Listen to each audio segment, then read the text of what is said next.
Okay, Rick, you want to be me? Hey guys, today we're doing a video of this Nutone Slimline. It's I'm starting to sound like Mel P already. Yeah, it's hard to. That's my default. Okay, well this First is video of the night, Alexa. all right, guys. First video of the night. Alexa, it's WD-40 supply closet light 100%.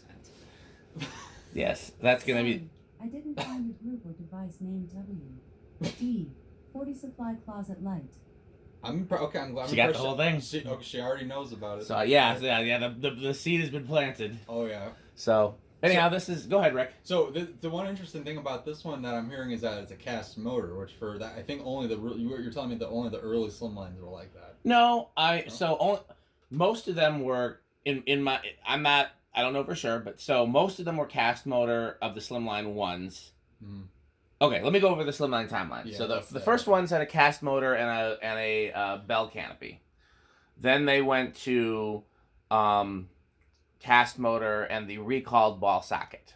Mm-hmm. Then I don't know what happened first. Did they switch to the stamped motor, or did they switch to the post recall mounting bracket? I don't actually know where. I have the answer to that because that new in-box polished brass Slimline that I got from Becker, right? Yeah. That has the corrected mounting and it is stamped.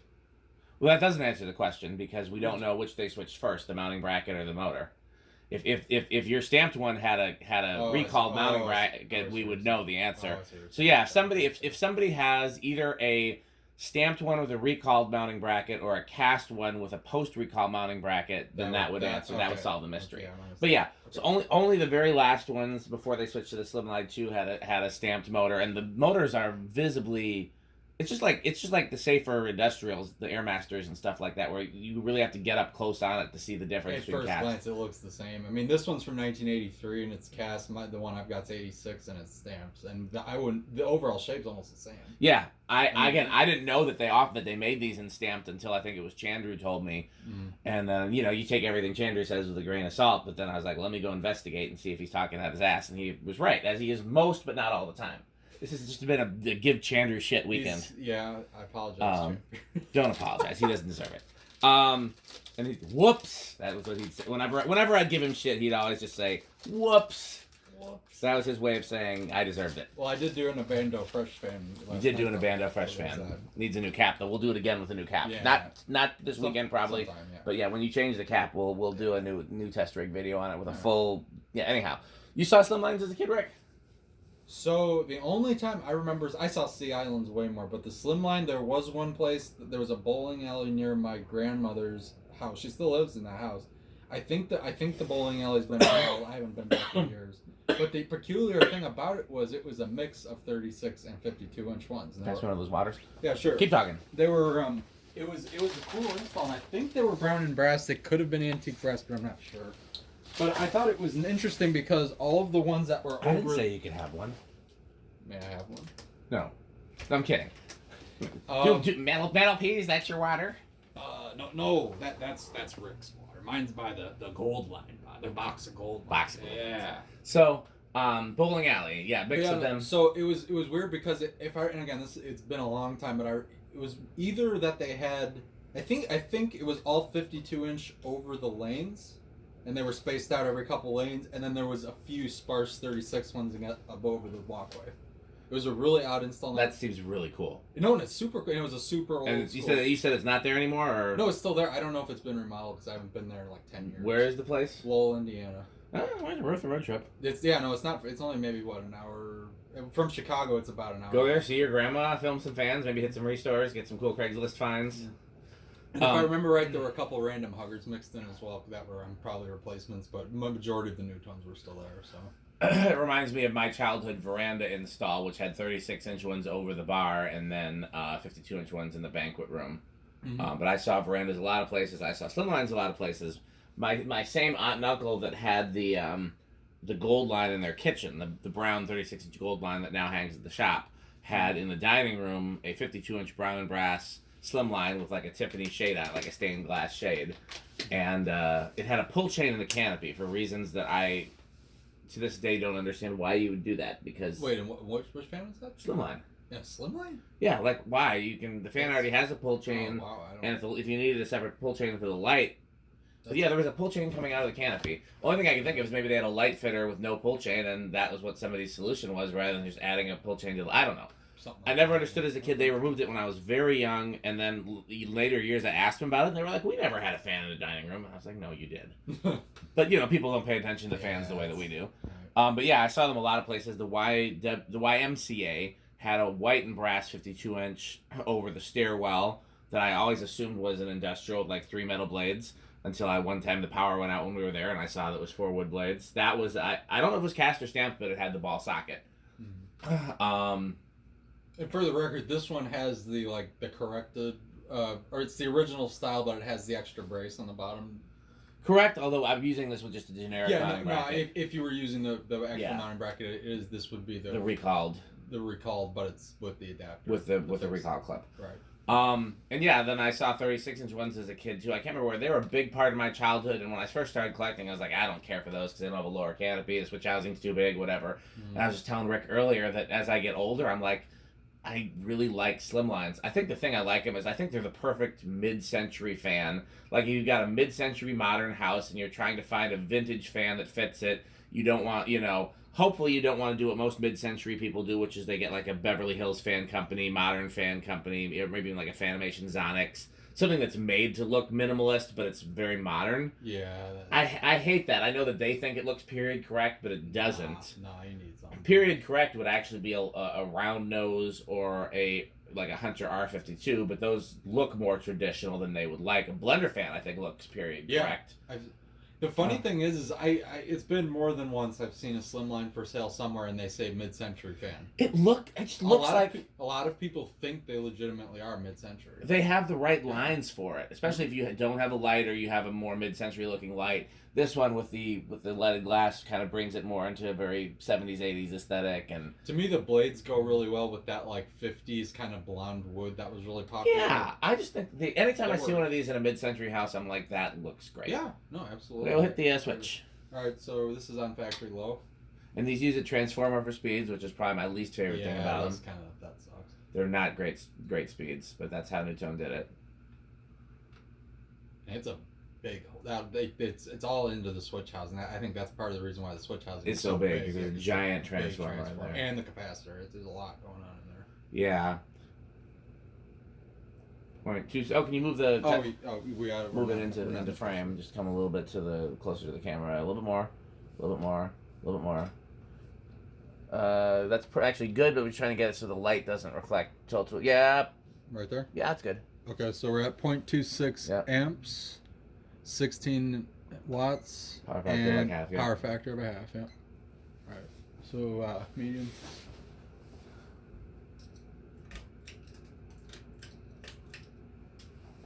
And when it comes to the mid-century thing, I like the proportions of the 52-inch ones better. Yeah, I agree. But I also, as a vintage collector, I like the proportions of the 36-inch ones just as much. Mm-hmm.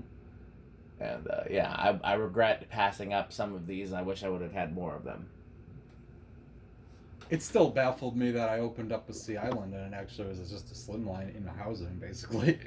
Some of them had some of them had a cast motor that was very similar. Some of them had a so yours is cast? I never opened it up to see. No, I didn't open up the white one. I'm talking about a polish press one that I got.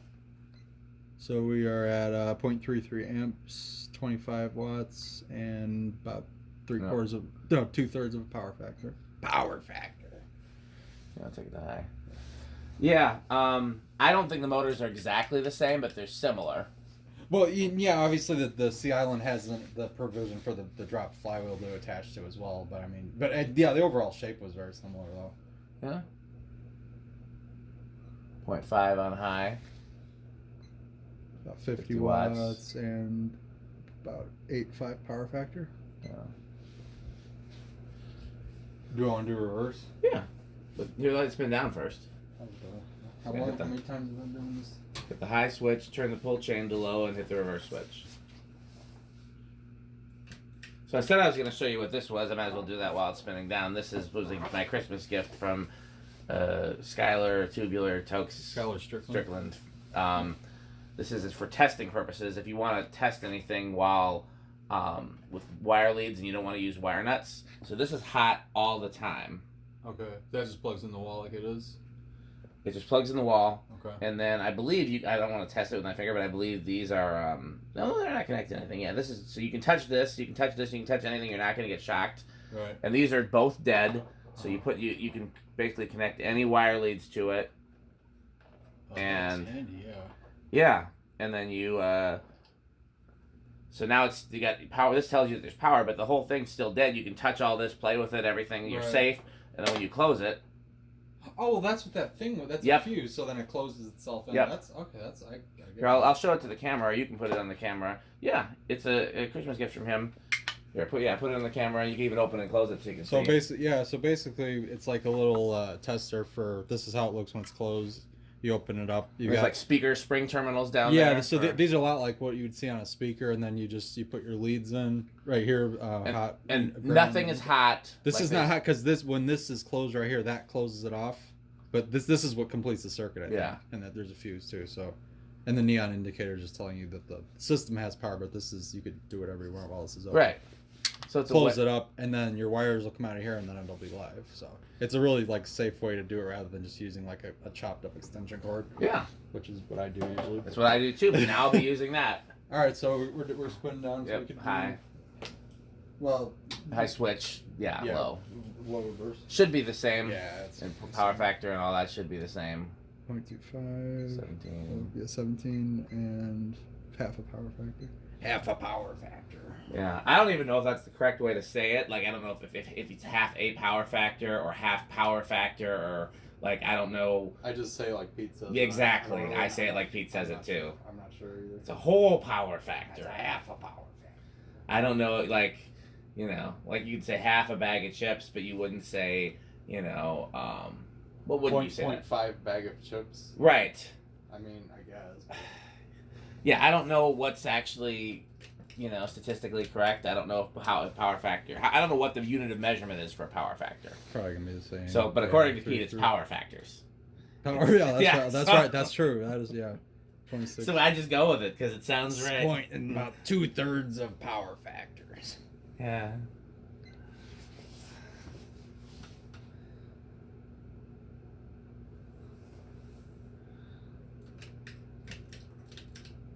That's high.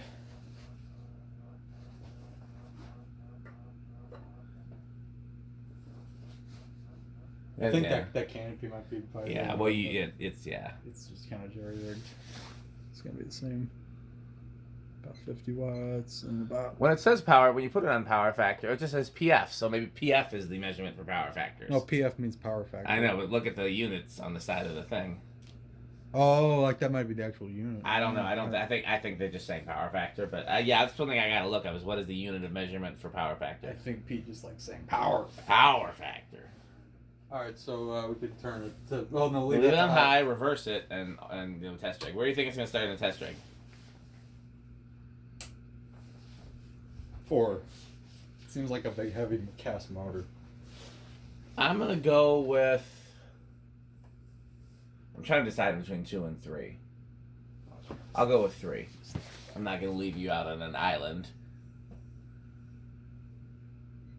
It has to have island fans though. Well, I got a few motors in here. Yeah. All right. Let's see. Power factor.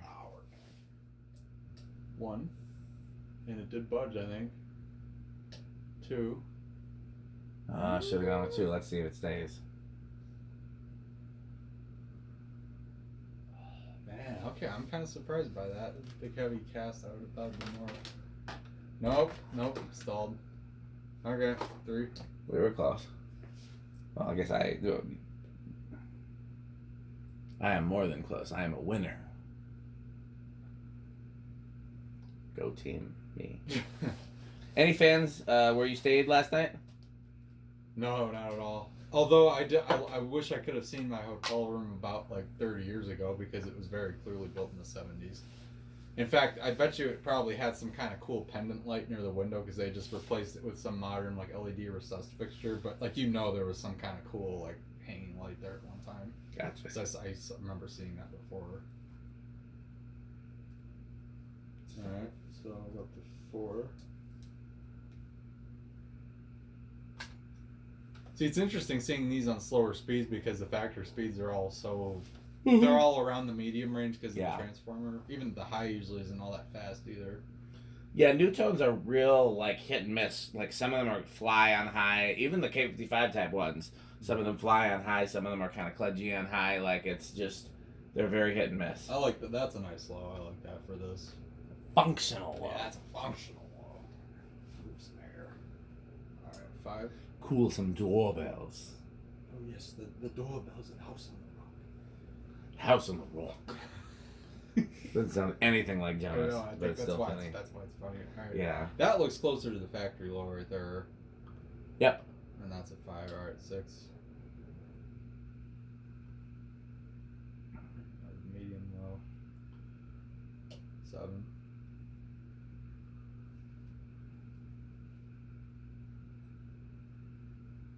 8. Oh, what, 0.46 or 9.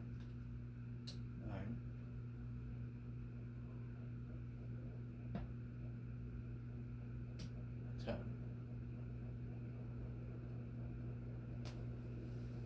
I can't remember where is it.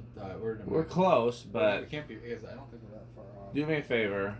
It dies. We'll turn it all the way to 0, and hit the 10 switch. Seems like that 10 capacitor has drifted quite a bit. Like, Yeah, no, that's like a that's like a point. Just like it was 0.5, now it's 0.48. yeah. At some point, I'm gonna redo my test rig with fresh capacitors, but not today. These got a lot of hours on them that they put out. Probably, yeah. All right, 11. Now we're 0.5. I think it's 0.51. Oh, it's 0.53, but we're close at least. Okay, it's 12.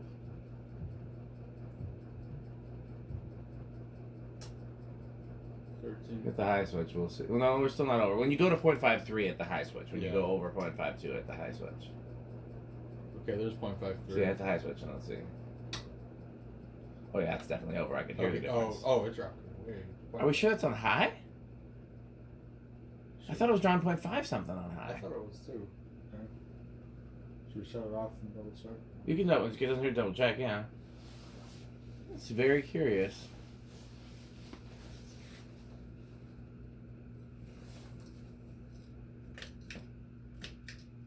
Yeah. That's high. Interesting. Okay, either I remembered wrong or something is deviated. I swear it was 0.55 something. That's what I thought it was too. Well, do me a favor. Okay. Turn it back. Yeah, leave it on high just for a second. Okay, the high switch is on. Yeah, high switch is on. Turn that space heater off that's next to you. I want to see if that makes a difference. I don't remember if they're on the same circuit or not. Nope, they're not on the same circuit. You can turn that back on. I'm fine with leaving it off because my feet are Okay. roasted pretty good here. Okay. All right, so The solid state, what do you think it's going to do? I think it's gonna be noisy. I'm going to give it some faith. I'm going to go with bedroom quiet. Not counting whatever that canopy rattle is. Yeah, We the have to bed ignore doesn't count. that. So, those are screw holes. I haven't noticed that before. Where? There's really tiny little holes around the outer edge of the lip. I think those are screw holes. Yep. All right. Just holding the motor together. Yeah. Okay. Mine's pizza's opposite for some reason. I was gonna say I thought it was something different here. Yeah.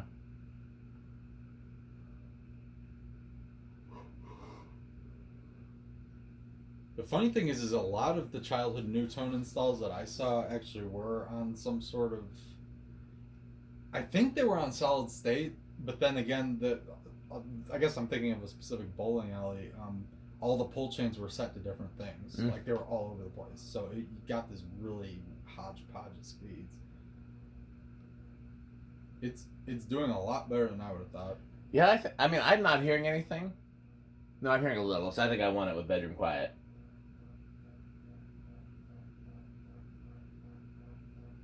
Yeah, that's mainly the canopy rattle that I besides hear. the canopy buzzing, that's not bad. This is ballast pile, by the way. I don't know if you ever noticed that was there. Oh, nice. Very nice. What? Those are all ones you wanted from the showroom? No, I got these from eBay. These are like preheat that are like what are in these, and then these are like assorted other ones. Those are ones you could use then. Yeah. All right. Yeah, I didn't get any from the showroom yet. I think you and Pete have all the ones from the showroom. Right. Yeah, I started. Okay, so 0 to high. What do you think it's gonna do? I'm gonna say no inrush on this. I'm gonna say small inrush.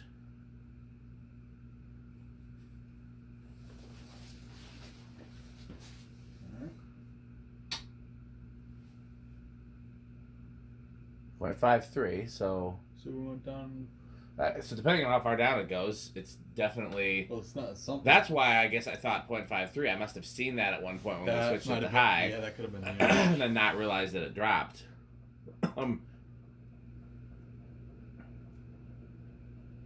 Wow, yeah, that's quite a bit. That's big inrush. Both of us got it wrong. Okay. Okay, so Rick and I we're planning for doing 2 more fans tonight, so stay tuned.